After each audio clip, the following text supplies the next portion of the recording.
ఓం మహాగణాధిపతయే నమః. ఓం గురుభ్యో నమః. ఓం శ్రీమాత్రే నమః. పరమేశ్వర స్వరూపమైనటువంటి జ్యోతిష, వాస్తు మరియు ఇతర అనేకమైనటువంటి శాస్త్రములను మనకు అందించినటువంటి మహర్షులకి నమస్కారం. హయగ్రీవ హయగ్రీవ హయగ్రీవేతి యో వదేత్ తస్య నిస్సరతే వాణి జహ్నుకన్యా ప్రవాహవత్.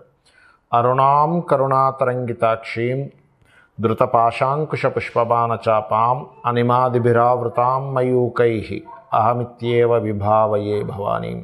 శ్రీమాత్రే నమః. ఓం పితృదేవతాభ్యో నమః. మనం ఈరోజు గురువు జనవరి 1వ తేదీ నుంచి వక్రగతి పోయి స్ట్రైట్ అవుతున్నాడు. ఈ యొక్క గురువు వక్రగతి వెళ్ళిపోయి అది సవ్యగతిలోకి వస్తున్నందుకు అక్కడ ఒక 5 నెలల పాటు ఉంటాడు గురువు మేషరాశిలో ఉంటూ ఏ రాశుల వారికి ఎటువంటి ఫలితాలు ఇస్తాడు. అలాగే గురు రాశుల్లో రాహు ఉన్నాడు. ఈ గురు రాశుల్లో ఉన్న రాహు గురుచండాల యోగాన్ని ఏర్పరిచినందుకు ఎటువంటి ఫలితాలు జరుగుతాయి. అక్కడ గురుచండాల యోగం జరుగుతూ ఉంటే ఇక్కడ కేతువు కన్యారాశిలో ఉన్నాడు. సో ఈ కాంబినేషన్ అనేటువంటిది మీకు ఎటువంటి ఫలితాలను ఇవ్వనుంది ప్రతి రాశి ప్రతి లగ్నం వారికి. వీటి మూలంగా దేశకాల పరిస్థితులు ఎలాంటి మార్పులు వస్తాయి, పర్సనల్గా అసలు మీరు ఎటువంటి వాటిల్లో బాగుంటుంది, ఏ విషయాల పట్ల మీరు జాగ్రత్త వహించాలి, ఏ పరిహార మార్గం చేసుకోవాలి అనేటువంటిది ఒక్కొక్క లగ్నరీత్యా తెలుసుకుందాము. లగ్నం తెలియని వారు రాశి నుంచి చూసుకోవచ్చు. మీన లగ్నము, మీనరాశి. మీనం వారికి లగ్నం తెలిస్తే లగ్నము, లేదా రాశి తెలిస్తే రాశి నుంచి చూసుకోండి. ఇక్కడ ఏమీ కన్ఫ్యూజ్ అవ్వాల్సిన అవసరం లేదు. 2వ స్థానము అంటారు, అంటే ధనస్థానము. ధనస్థానంలో ఎప్పుడైతే గురువు యొక్క సంచారం జరుగుతుందో మీనం వారికి ధనం రావడానికి ఉండే స్కోప్స్ని ఆయన యాక్టివ్ చేస్తాడని అర్థం. ఇక్కడ కూర్చుంటే డబ్బులు రావడం అని కాదు. ధనం దేని ద్వారా వస్తుంది మనకి? ఒక ఉద్యోగమో, వ్యాపారమో, ఒక సర్వీసెస్సో, దాని ద్వారా డబ్బులు వస్తాయి. కాబట్టి ఇక్కడ ఉండే గురువు లైఫ్లో మనం ఏదైతే ప్రయత్నం చేస్తున్నామో, ముఖ్యంగా రవిరాశుల్ని వీక్షిస్తున్నాడు. కాబట్టి సర్వసాధారణంగా ఎవరైతే మీనరాశిలో మీన లగ్నంలో జన్మిస్తారో, ముఖ్యంగా మీన లగ్నంలో జన్మిస్తారో, మీకు తండ్రితోని లేదా గవర్నమెంట్తోని లేదా గవర్నమెంట్ ఎంప్లాయీస్తోని, పుత్రులతోని ఈ సెట్ ఆఫ్ కర్మ లింకప్ అయి ఉంటుంది. అంటే వీళ్ళ జన్మే ఏదైనా ఒక government related or father related వాళ్ళకి మీరు ఏదైనా చేసి పెట్టడం, లేదా ఫాదర్ ద్వారా మీరు ఏదైనా పొందడం, లేదా గవర్నమెంట్కి మీరు ఏదైనా బాకీ ఉండడం, లేదా గవర్నమెంట్ ద్వారా మీరు ఏదైనా పొందడం. ఇట్స్ డిపెండ్ ఆన్ మీ యొక్క పర్సనల్ చార్ట్. బట్ మీనలగ్నం వారికి ఈ యొక్క గురువు ఉద్యోగ అవకాశాలని, ప్రభుత్వ సంబంధించిన యోగాల్ని, ప్రభుత్వం మూలంగా కలిగేటువంటి ఒక మంచి లబ్ధిని, ఉద్యోగంలో కొత్త అవకాశాలని, అందులో ముఖ్యంగా టీచర్స్, లాయర్స్, కన్సల్టెన్సీ సెంటర్స్ నడిపేటువంటి వారికి, ఇట్లాంటి వారికి కొత్త అవకాశాలు ఇస్తున్నాడు ఇక్కడ. అలాగే దీంతోపాటు రాహు రాశిలో సంచరిస్తున్నాడండి. గురు రాశిలో రాహు సంచరిస్తూ గురుచండాల యోగాన్ని ఇస్తున్నాడు రాశికి. మరి దీని ఏమిటి అంటే, ఎప్పుడైనా గుర్తుపెట్టుకోండి, ఎప్పుడైనా సరే రాహు గనక రాశిలో సంచరించేటప్పుడు ఇమాజినేషన్స్ని పెంచుతాడు. జరగనిది ఏదో జరుగుతుంది అనేటువంటి ఒక ఊహని,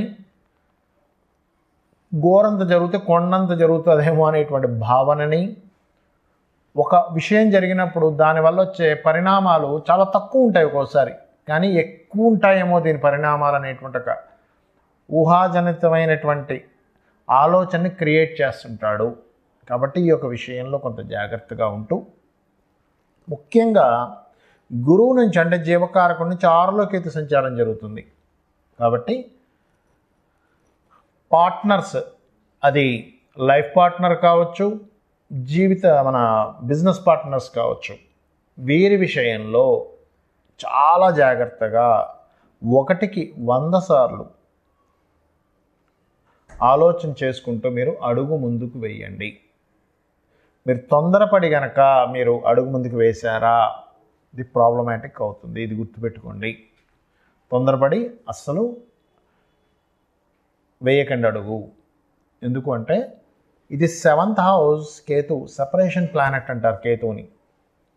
సెపరేషన్ ప్లానెట్, అట్లాగే ఎండింగ్ చేసేటువంటి ప్లానెట్, మోక్షాన్ని ఇచ్చేటువంటి ప్లానెట్, జ్ఞానాన్ని ఇచ్చేటువంటి ప్లానెట్, ఉన్నతమైనటువంటి ఆలోచన ఇచ్చేటువంటి ప్లానెట్గా చెప్తూ ఉంటారు. అంటే ఒక ఇన్డెప్త్ అనాలిసిస్, ఇన్డెప్త్గా లేకపోతే ఒక ఉన్నతమైన స్థితికి తీసుకెళ్లే ప్లానెట్ ఈజ్ కేతు. ఎందుకంటే వైరాగ్యాన్ని, మోక్షాన్ని, వాటిని ఇచ్చే ప్లానెట్, కంప్లీట్నెస్ని ఇచ్చే ప్లానెట్ ఈజ్ కేతు. ఇక్కడ ఏమవుతుందంటే మీరు దైవ సంబంధించిన వాటి కోసం వెళ్ళే విషయాల్లో అద్భుతంగా ఇస్తారు, కానీ లౌకికమైనటువంటి విషయాలకు మాత్రం ఆయన సపోర్ట్ చేయడు కేతు. అంటే ఒక మ్యారేజ్ లౌకిక సంబంధించిన విషయం, ధర్మబద్ధంగా తీసుకెళ్తే దట్ ఈస్ డిఫరెంట్ మళ్ళీ. కాబట్టి మ్యారేజెస్, పార్ట్నర్షిప్స్ విషయంలో చాలా కేర్గా ఉండండి. నిత్యము దుర్గా మరియు రాజరాజేశ్వరి అమ్మవారి యొక్క ఆరాధన చేసుకోండి. మ్యారేజ్ వాటిలోకి ఎంటర్ అయ్యే వాళ్ళు ఖచ్చితంగా గణపతి ఆరాధన చేసుకోండి, అన్ని విధాలా బాగుంటుంది. మరి ఈ గురువు మేషంలో ఉన్నందుకు, రాహు మీనంలో ఉన్నందుకు, కేతువు కన్యారాశిలో ఉన్నందుకు దేశకాలమాన పరిస్థితుల్లో ఎటువంటి ఫలితాలు వస్తాయి చూసుకున్నట్లయితే, కొత్త వైరస్లు ఏదో విజృంభిస్తున్నాయని కొంచెం అలర్ట్గా ఉండాలని. ఎందుకంటే ఈ గురువు ప్రజెంట్ అయితే వక్రగతిలో ఉన్నాడు, స్ట్రైట్ జనవరి 1 నుంచి అవ్వబోతున్నాడు. ప్రస్తుతం ఎప్పుడైతే వక్రగతిలో ఉన్నాడో, మనకు ఒక 3 ఏళ్ల క్రితం ఏదైతే అప్పట్లో మనకి కోవిడ్ ఆర్ కరోనా వచ్చి ఇబ్బంది ఎలా ఉందో అటువంటి సిమ్టమ్స్ కొంచెం ఇబ్బందిని ఇస్తుంది, కొద్దిగా, ఎక్కువ కాదు. అప్పట్లాగా మొత్తం మూసేసుకొని నెలల తరబడి ఇంట్లో ఉండడం, అన్నీ బంద్ అయిపోవడం, అసలు రోడ్డు మీద తిరగకపోవడం అట్లా ఏం కాదు, కానీ కొంత దాని ప్రభావం కొంత ఉంటుంది. ఏది, ఈ గురువు వక్రగతి ఉన్నంతకాలం. వక్రగతి అయిపోయాక దాని ప్రభావం కొంత తగ్గుతుంది. ఎందుకంటే ఈ రాహు కేతువుల మధ్యలో, కాలానికి మోక్షానికి కారకులైన రాహుకేతువు మధ్యలో ఈ గ్రహాలన్నీ పడున్నాయి. ఎప్పుడైతే జనవరి 15 వస్తుందో, 1వ తేదీ వస్తుందో, మనం ఈ డిసెంబర్ మాసంలో చెప్పుకుంటున్నాం కాబట్టి 1వ తేదీ వస్తుందో, అప్పుడు ఏమవుతుంది అంటే కొంచెం గురువు వక్రగతి ఎప్పుడైతే పోతుందో ఈ సిమ్టమ్స్ అనేవి కొంచెం కంట్రోల్ అవుతాయి. కానీ ఈ ఆరోగ్యాన్ని ఇచ్చే కారకుడు రవి అక్కడే ఉన్నాడు కదా, అందుకని ఈ రవి బయటకు వచ్చేదాకా, అంటే ఈ రాహు నుంచి బయటపడాలి రవి. ఎప్పుడు బయటపడతాడు ఆయన అంటే ఏప్రిల్ 14వ తేదీ బయటకు వస్తాడు ఆయన. కాబట్టి ఏప్రిల్ 14వ తేదీ వరకు ఎందుకంటే సర్వసాధారణంగా ఇది ఒక రోజులో పోయేది కాదండి. ఇది మన కరోనా ఎఫెక్ట్ ఏదైతే 3 ఏళ్ల క్రితం వచ్చింది, ఇది ఒక 10 ఏళ్ల పాటు జరిగేటువంటిది ఒక జర్నీ. ఇది ఒక 10 ఇయర్స్ జర్నీ చెప్పాలంటే. ఈ 10 ఇయర్స్లో అప్పుడప్పుడు వస్తుంది, విజృంభిస్తుంది, ఏదో వచ్చేస్తుంది, మళ్ళీ పోతుంది, ఇట్లాంటివి ఎక్కువగా జరుగుతూ ఉంటాయి. అంటే ఇంకొక 7 ఇయర్స్ పాటు ఇవి జరుగుతూ ఉంటాయి చెప్పాలంటే. 7 ఇయర్స్ కంటే చెప్పాలంటే ఇంకొక 4 ఇయర్స్ అనుకోండి ఇంక బలంగా అంటే. కాబట్టి ఏంటి, ఈ కాంబినేషన్ ఏదైతే ఉందో, ప్రజెంట్ ఉన్నటువంటి ఈ గ్రహస్థితి ఏదైతే ఉందో, ఇందులో జీవుడు స్ట్రైట్ అయినప్పుడు మంచి ఫలితాలు వస్తూ, రవి కూడా బయటపడ్డప్పుడు కొంచెం దీని నుంచి కంట్రోల్ అనేటువంటిది వస్తుంది. దీని తర్వాత రాహు మీనంలో ఉన్నాడు అనుకుంటున్నాం. దేశకాల పరిస్థితుల్లో చూడండి, రాహు మీనంలో ఉన్నప్పుడు ఏం జరుగుతుంది అంటే దీన్ని గురు చండాల యోగము అంటారు. గురు చండాల యోగము. ఎప్పుడైతే ఈ గురు చండాలం జరుగుతుందో ఇక్కడ జరిగేటువంటిది ఏమిటి, గురువు అనే గ్రహం రాశి మీద రాహు సంచారం జరుగుతుంది. దీనివల్ల కొన్ని రకాల, అంటే ఏ ప్రొఫెషన్స్లో అయితే వాళ్ళు జాగ్రత్తగా ఉండాలనేటువంటి సూచిస్తుంది పర్టికులర్గా. ఎవరు అంటే పర్టికులర్గా పాయింట్ నెంబర్ 1, ఈ గురుత్వ సంబంధించిన వృత్తుల్లో ఉన్నటువంటి వారు. గురుత్వ వృత్తులు అంటే ఇక్కడ లాట్ ఆఫ్ సెక్టార్స్ ఉంటాయి. ఇందులో ఒకటి ఈ గురుత్వం అంటే ఎవరికైనా గైడ్ చేసేవాళ్ళు, పౌరహిత్య రంగాల్లో ఉన్నటువంటి వారు, ఈ జ్యోతిష్య రంగాల్లో ఉన్నటువంటి వారు కూడా చాలా జాగ్రత్తగా ఉండాలి. అలాగే లాయర్లు, జడ్జిలు, ఈ లాయర్లు జడ్జిల విషయంలో కూడా చాలా జాగ్రత్తగా ఉండాలి. అంటే వీళ్ళు కూడా కొంత జాగ్రత్తగా ఉండాలి. అండ్ టీచర్స్, కన్సల్టెన్సీ సెంటర్స్ వాళ్ళు, కన్సల్టెన్సీస్ నడిపేటువంటి వారు. ఎందుకంటే ఈ గురు రాశుల్లో రాహు ఉన్నాడు. ఇట్స్ మోస్ట్ పవర్ఫుల్ కాంబినేషన్ ఇది బాగా అర్థం చేసుకోండి. కాబట్టి వీళ్ళు జాగ్రత్తగా ఉండాలి. మరి గురువు అంటే కేవలం వీళ్ళేనండి, మిగతా మనుషులు కాదు అంటే ఖచ్చితంగా మనకి నాడీ ఆస్ట్రాలజీలో చెప్తుంది ఏమిటి అంటే గురువు అంటే జీవులు.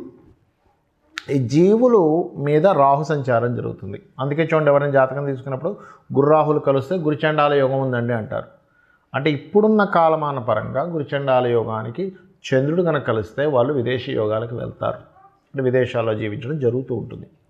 అయితే మరి ఈ కాంబినేషన్ ఎట్లా తీసుకోవాలి అసలు దీని నుంచి బయటపడ్డం ఎట్లాగా? ఈ కాంబినేషన్ మనకేం చెప్తుంది? అలాగే కేతు 6లో ఉన్న కేతు ఏం చెప్తున్నాడు అంటే, కన్యారాశిలో ఉండే కేతు ఏం చెప్తున్నాడంటే, కన్యారాశిలో ఉండే కేతు వెరీ క్లియర్గా దేశకాలమాన పరిస్థితుల్లో ఏం చెప్తున్నాడు? మనం ఇప్పుడు ఇండియాలో ఉన్నాము అండ్ హైదరాబాద్లో ఉన్నాం కాబట్టి ల్యాండ్ హౌస్లో ఉన్నాడు కేతు వెళ్ళి, కాబట్టి ల్యాండ్స్ విషయంలో ఏమి కంగారేం పడకండి. ఒక సంవత్సరంన్నర వరకు కొంచెం స్టెబిలిటీగా ఆగుంటాయి రేట్స్ అనేటువంటి చూపిస్తుంది. అలాగే ఈ రాహువు ఇక్కడ ఉన్నందుకు అందరూ కూడా దేవతా అనుగ్రహంతో పాటు ఖచ్చితంగా గుర్తుపెట్టుకోండి, ఖచ్చితంగా పితృదేవతలకు చేసుకోవాలి. అదేవిధంగా మనకి కలియుగంలో కలౌ చండీ వినాయక అంటారు. అంటే చండీని వినాయకుడిని ఎక్కువగా చేసుకోవాలట ఈ కలియుగంలో. అంటే గణపతి యొక్క ఆరాధన, అదేవిధంగా చండీ పారాయణము ఇవి గనక చేసినట్లయితే ఈ కాలములో ఉన్న చూసారా, ఈ కాలసర్పము ఉన్నటువంటి అధిక గ్రహాలు కాలంలో ఉన్నప్పుడు ఈ కాలంలో జరిగే విపత్తుల నుంచి జీవులు కాపాడబడతారు. అంటే ఏమీ లేదండి, చేయడం ఆరాధన చేయడం. చాలామంది అంటారు ఏమంటే ఆరాధన అన్నారు, ఏం చేయాలి? ఎందుకంటే నార్మల్గా ఉండే లేమ్యాన్కి అర్థం కాదు ఆరాధన అంటే. సింపుల్గా ఏం లేదు, మీరు చేసే ప్రతి పని కూడా ఒక గణపతిని తలుచుకుంటూ చేయండి. లేదా ఉదయం పూట చక్కగా 10 నిమిషాలు కూర్చొని ఓం మహాగణాధిపతయే నమః అనుకుంటే అక్షింతలు వేయండి, గణపతి దగ్గర సరిపోతుంది. చండీ పారాయణం యూట్యూబ్లో పెట్టుకొని చక్కగా వినండి, దాని అర్థం తెలుసుకోండి. అసలు చండీ పారాయణం అంటాం కదా, చండీ పారాయణంలో అసలు ఏమిటి అనేది ఒక అర్థం ఉంటుంది, మీనింగ్ ఉంటుంది దానికి. యూట్యూబ్లో బోల్డ్ అంత స్టఫ్ ఉంది దానికి. అది వినండి. వింటే ఏమవుతుందంటే మన కర్మలన్నీ కూడా దైవ సంబంధించినటువంటి అనుగ్రహం ఎప్పుడైతే కలుగుతుందో ఒక బ్యాడ్ కర్మలోకి వెళ్ళాల్సింది మనం బయటపడిపోతాం. ఇది ఖచ్చితంగా చేయండి. దుర్గాదేవి ఆలయాలకు రెగ్యులర్గా వెళ్తుండండి, గణపతి ఆలయాలకు రెగ్యులర్గా వెళ్తుండండి. ఈ కాలంలో జరిగేటువంటి ఈ యొక్క స్థితి నుంచి మీరు బయటపడతారు. మీ అందరూ అమ్మవారి యొక్క అనుగ్రహానికి పాత్రలవుతారు. శ్రీమాత్రే నమః.